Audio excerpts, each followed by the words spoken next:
This will be the third part of my reading of Buzzard Shields South.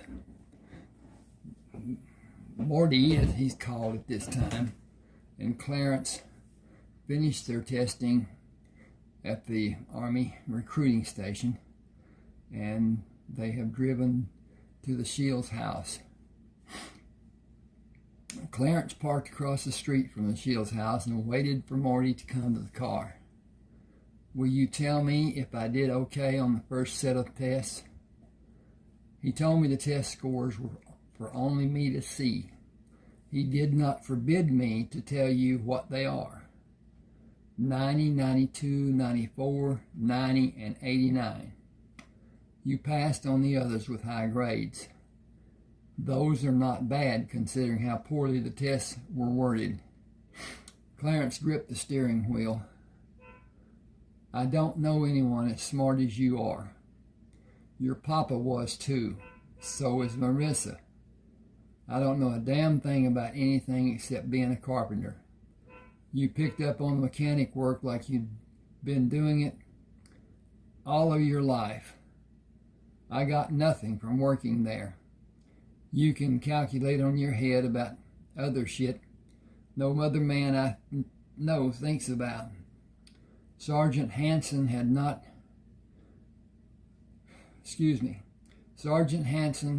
had to get a calculator to see if you were wrong, like he thought you were. He never said you were. You gave the answers I was stumped on during the blueprint test. I don't know of another man who'd do what you did on your blueprint test. I don't know even if you were right. I think you were. I feel it. I have confidence that you answered every question with a correct answer. You got this far with the Army. You got us this far with the Army. We all appreciate it. No one else will say it.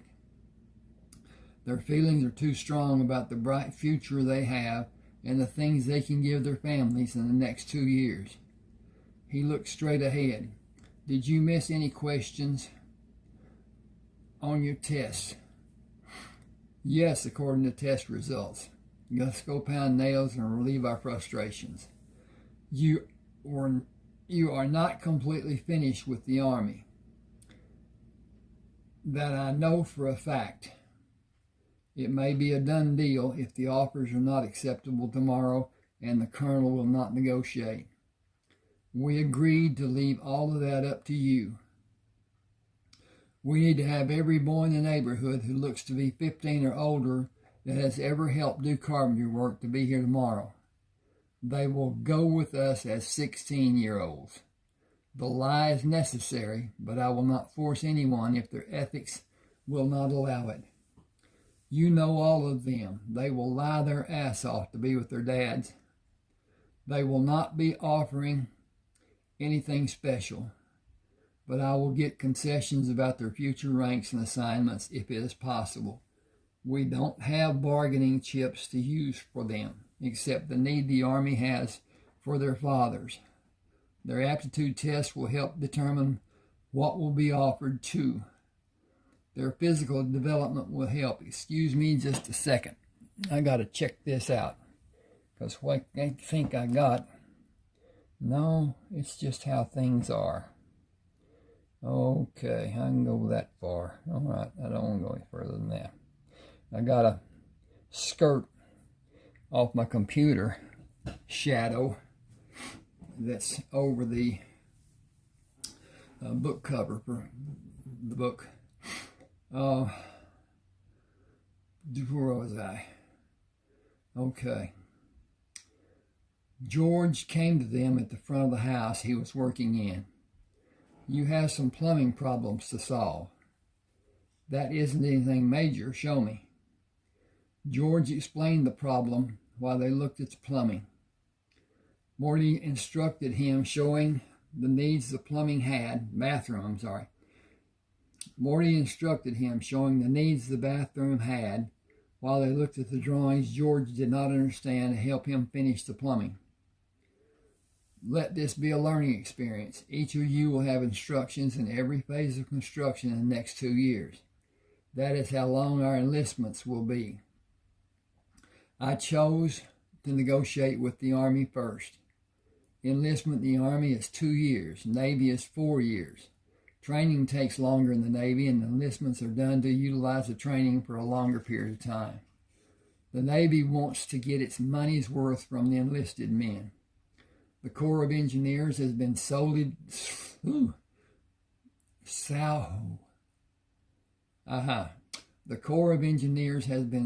depleted by retirements and has not had replacements. The big push is being employed for those people to be replaced. We are needed, but we need to be smart about what we take if the Army offers. Men are coming to see what the Army will be getting. It will be an opportunity for me to negotiate for all of us and for your helpers. George says, none of us have the experience and the smarts that you have. You can be an officer. We will just be grunts. We are happy to have the opportunity. We can outdo any other carpenters the Army might have doing finish work. We all know it. You do too. Hell, you taught most of us. What are we doing? What are we going into? But we are going into the military. Being carpenters, this is Morty speaking. Being carpenters is an occupation. The U.S. Army is about being combat ready. How many of you can shoot a gun accurately? How accurately? Can you hit a target 300 yards away from your position accurately? Most can accurately. Some will need a few practice shots. Can everyone tolerate the rigors of physical training? Can you run a mile? Can everyone pass a basic aptitude test? We may all be carpenters, but the military has standards. We will all go through basic training of some sort, even if it's only qualifications. George said, the oldest man in this bunch is Clarence, and it goes down to you, 29 to 16. I know you can do everything. I don't know if Clarence can. The rest of us will be able to help with you helping. Woo! The rest of us will be able to with you helping. Okay, they'll be able to do everything with him helping. Clarence can, too. Go rabbit hunting with him and try to keep up with him. He isn't as fast or adept as I am using the broom handles, but he can handle himself pretty damn good. George said, we all want to be good with a broom handle. I will start helping everyone tomorrow. We will be enlisted, and the colonel will want us to leave with him when he goes to Fort Howard. We will have a physical exam after you all finish the aptitude test. Is anyone infirm in any manner? Is that where we will start building? Construction is the proper term. No, it will be for basic training and qualifications. Does anybody suffer from disambiguation? What the hell is that? Morty grinned. Colorblindness. I don't think so. Hey, everybody, you colorblind? No one answered. We will all be tested. Does anyone have flat feet, or is someone bow-legged or pigeon-toed? Does anyone have physical problem? We need to know before anyone is disqualified. I may be able to get help from Colonel Milton. I'll check in everyone right now. This is George talking. Morty told Clarence outside, will you help train these men to fight? To defend. Fighting will come after we are on the base we will work on. Basic movements, thrust, strike, and parry. Yes, mostly. Get them comfortable with the moves Papa drilled me on, and then teach them how to move against an opponent and counterattack. How many broom handles do we have? 6 are in the shed behind the house. I have 9. That should be more than enough. I'll get them started, and you can try to improve on what I teach them. If they have the basic dance moves Papa taught me, they will be impressive. That's what we will need when we get to Fort Howard. We can have them up to that level in less than 10 days if they really try to learn. Morty said, we will take our long-barreled rifles tomorrow. We will show off and do some sharpshooting on some cans with rocks in them. I got an A there, don't need. Excuse me a second. I'm going to back this up. With rocks in them. I could have made it a rock. Okay. And now, would be really nice if all the men could qualify on the rifle range. That may be too much to hope for.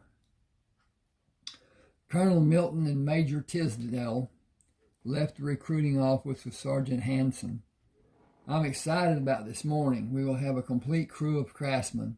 That is a major development. The construction can start immediately. This will be a major accomplishment for me and the Army. Morty and Clarence were standing on the street when the colonel's car arrived. His driver jumped out and hurried to open the door, stood at attention and saluted until Major Reynolds left the car. The driver closed the door and sat in the car at attention. Morty shook hands with both of the officers. You look like you're ready to go hunting, except you do not have guns. Major Reynolds said they are called a peace in the Army. We aren't in the Army and you're not in command. One of the bulls we may meet today will not ask to see your identification. Our .22 caliber rifles will not have the knockdown power the Springfield has. But I can kill a man faster with it at a close range then he can probably kill me. Quick action with accuracy.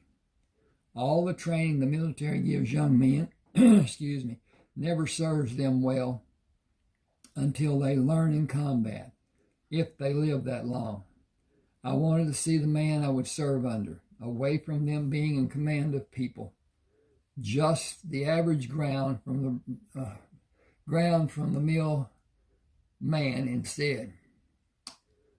We hunt rabbits every morning. We don't do it for sport. It will be our evening meal. We have days the rabbit is all we have. Many of those days happened when I was young. We took a lot of talk about after we came back. Woo! We have a lot to talk about after we came back, if you're going with us. Colonel Milton said, oh, we are. You are right. We have a lot to talk about. First, I'll have my driver follow us to the hunting site. You can't take the car out there.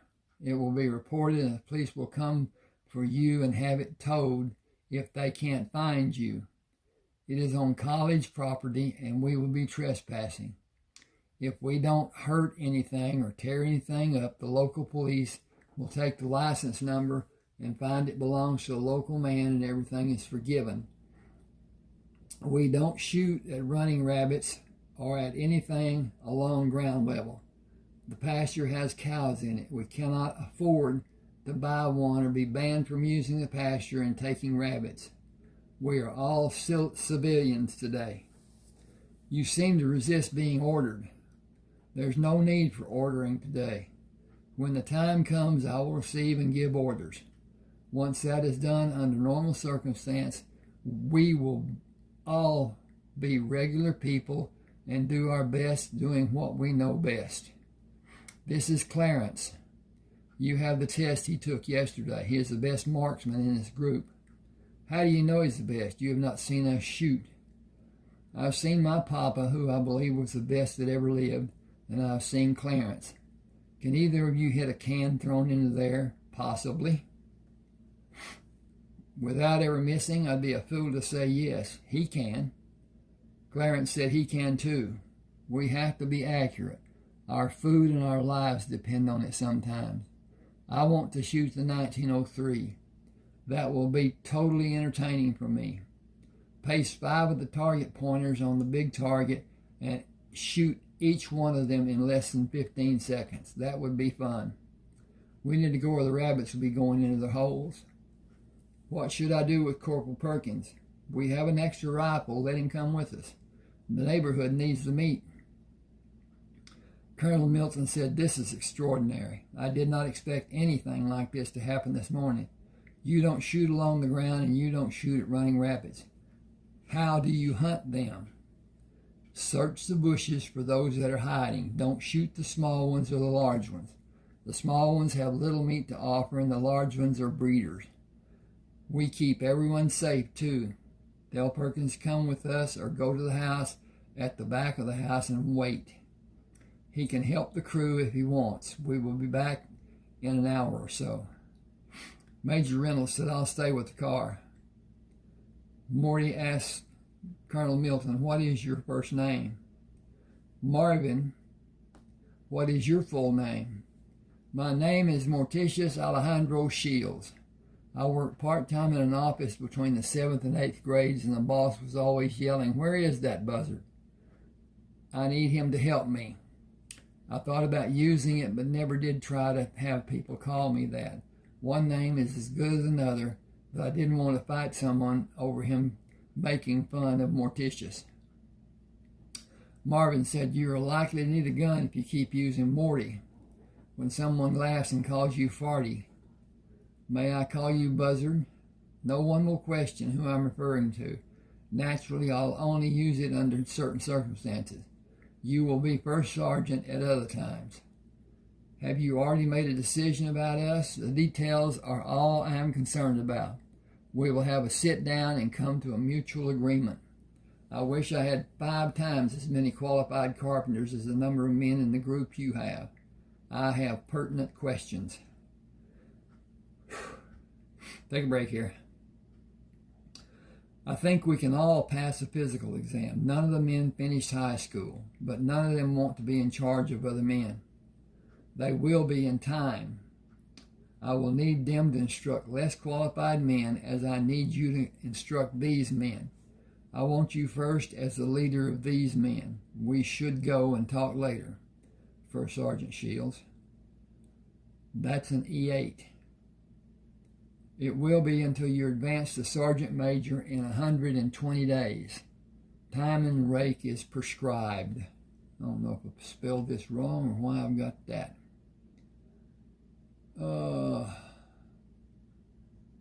Okay. You got it misspelled. Fix that. All right. I'm going to get a drink. Take a break here. Wonder how many people I got left with me.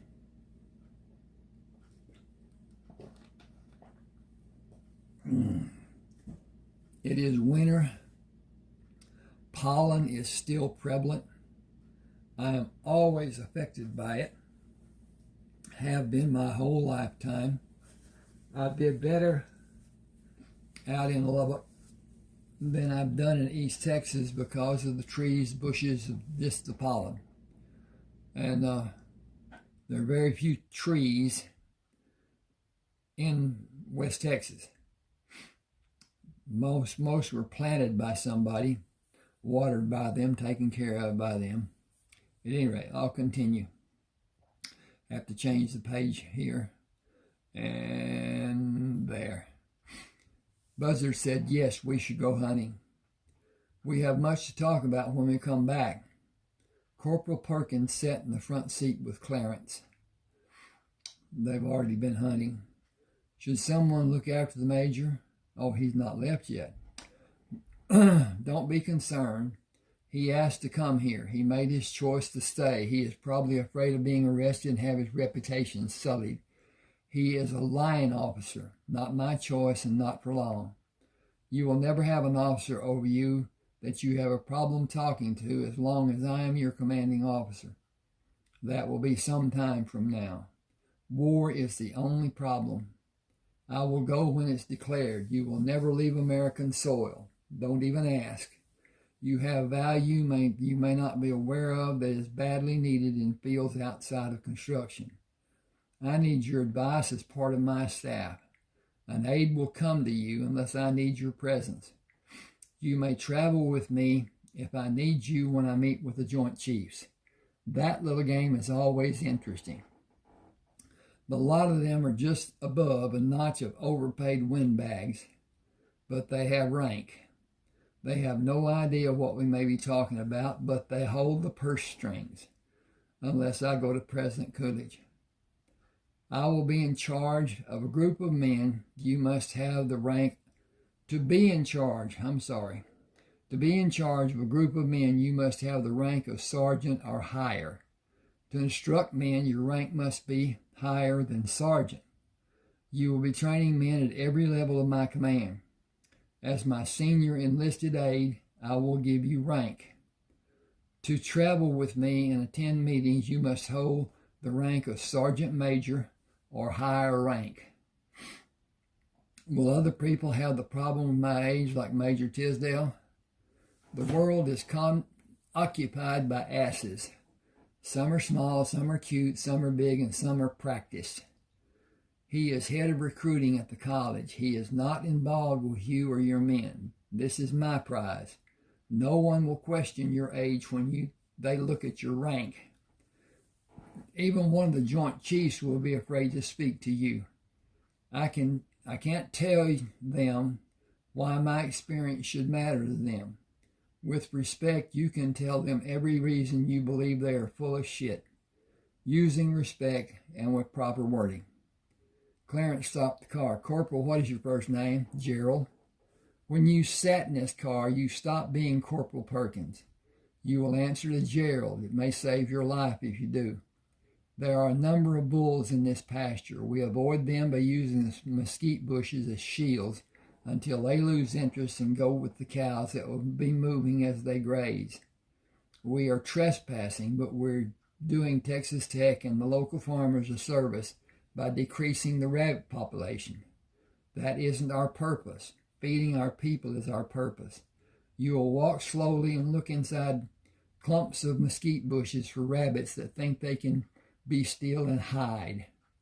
Shooting them does not scare other rabbits and scatter them.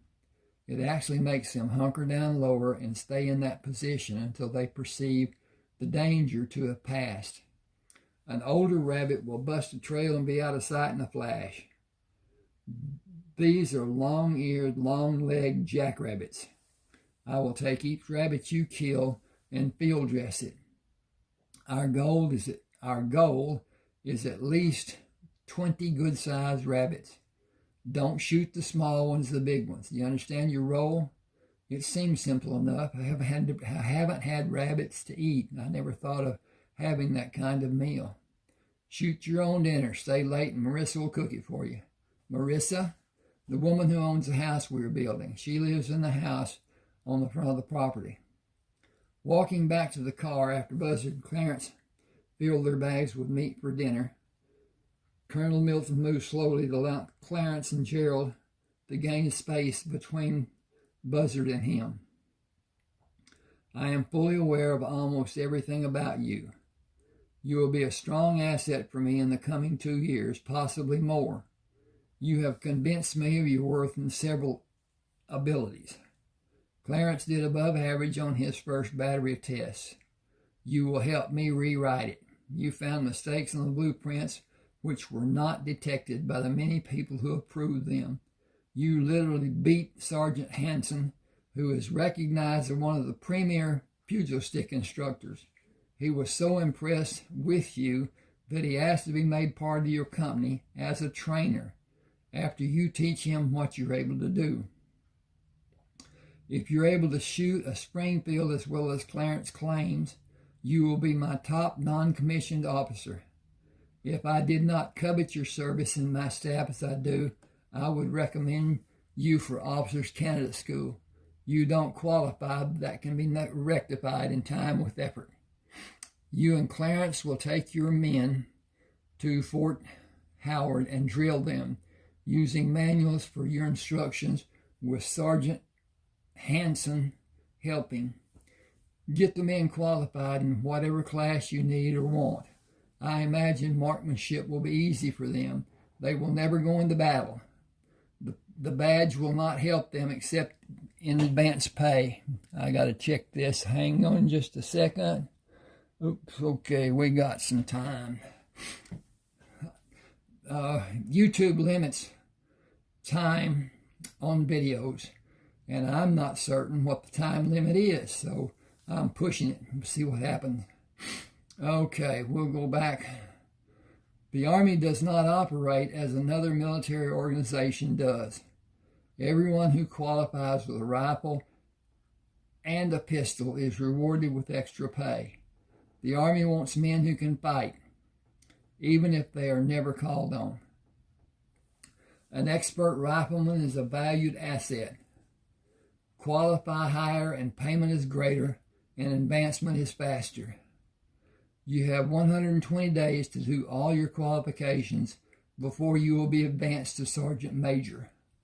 Sergeant Hanson will coordinate the times for you.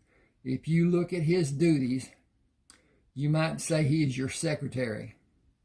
He will be much more for you, but he is yours to order as you need. You and your enlisted men will be no different than any raw recruits, with a few exceptions. You will have all the different phases of training, discipline, and indoctrination in less time. None of your men will be required to stand guard duty. I need every man to advance as fast as possible. You and your men need to advance as fast as possible to be reunited with your families. I don't understand. Will we have furloughs? On-base housing for the family members until the construction projects are finished. I don't want a single incident with someone in a disabled vehicle delayed for work. I don't want a wife who is off-base grocery shopping to have an accident or incident. I want our people to be happy and be on base and be safe. When anyone needs to go off base, they will have a driver. The driver will keep them safe without worry about one of the valued craftsmen. They will work long hours and be free to enjoy their time off with full benefit. Women will not be free to be seen on the base. Young men are not careful about their interest in women, any woman. Separation is a must when it is possible. My wife and other officers' wives will coordinate female activities when it is possible. Women will be driven to their destinations. Incidents will be curtailed, and distractions of any type will be avoided when it is possible. Mixing environments of military and civilians is always hazardous. Fort Howard will be unique. Incidents will be handled with as much care as I'm able to give. Even with the privileges we are given, regulations must be followed. We will all attempt to foresee and prevent an incident. Any incident will be dealt with internally, and news of it happening will not leave the base. We are family. We will protect our family. Yes, sir, we all will. Then we go to chapter 3, where I'm going to stop here and talk a little bit. About ran out of air here, going and coming. At any rate, please subscribe to my channel, hit the like button. I'm going to do a 4th reading on Buzzard Shields, and then I think I'm going to do one of the others. Anyway, at any rate,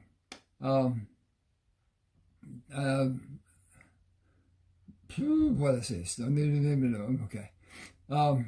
I have 30 ebooks on Smashwords.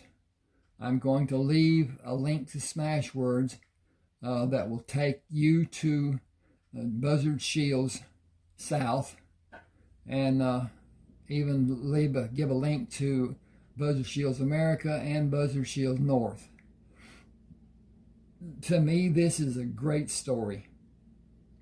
It is all fiction, figment of my imagination, looking at how things might have been, and all that, but it's still fiction. It is based on some of my life's experience, some's just what I think it would have been like.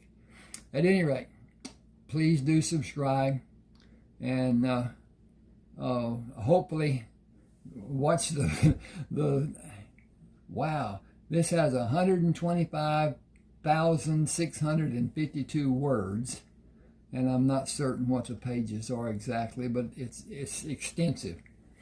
This book is, I think it's 970 something pages long. But at any rate, I'm going to get off here now, quit jawing. Thank you for being with me, and be safe.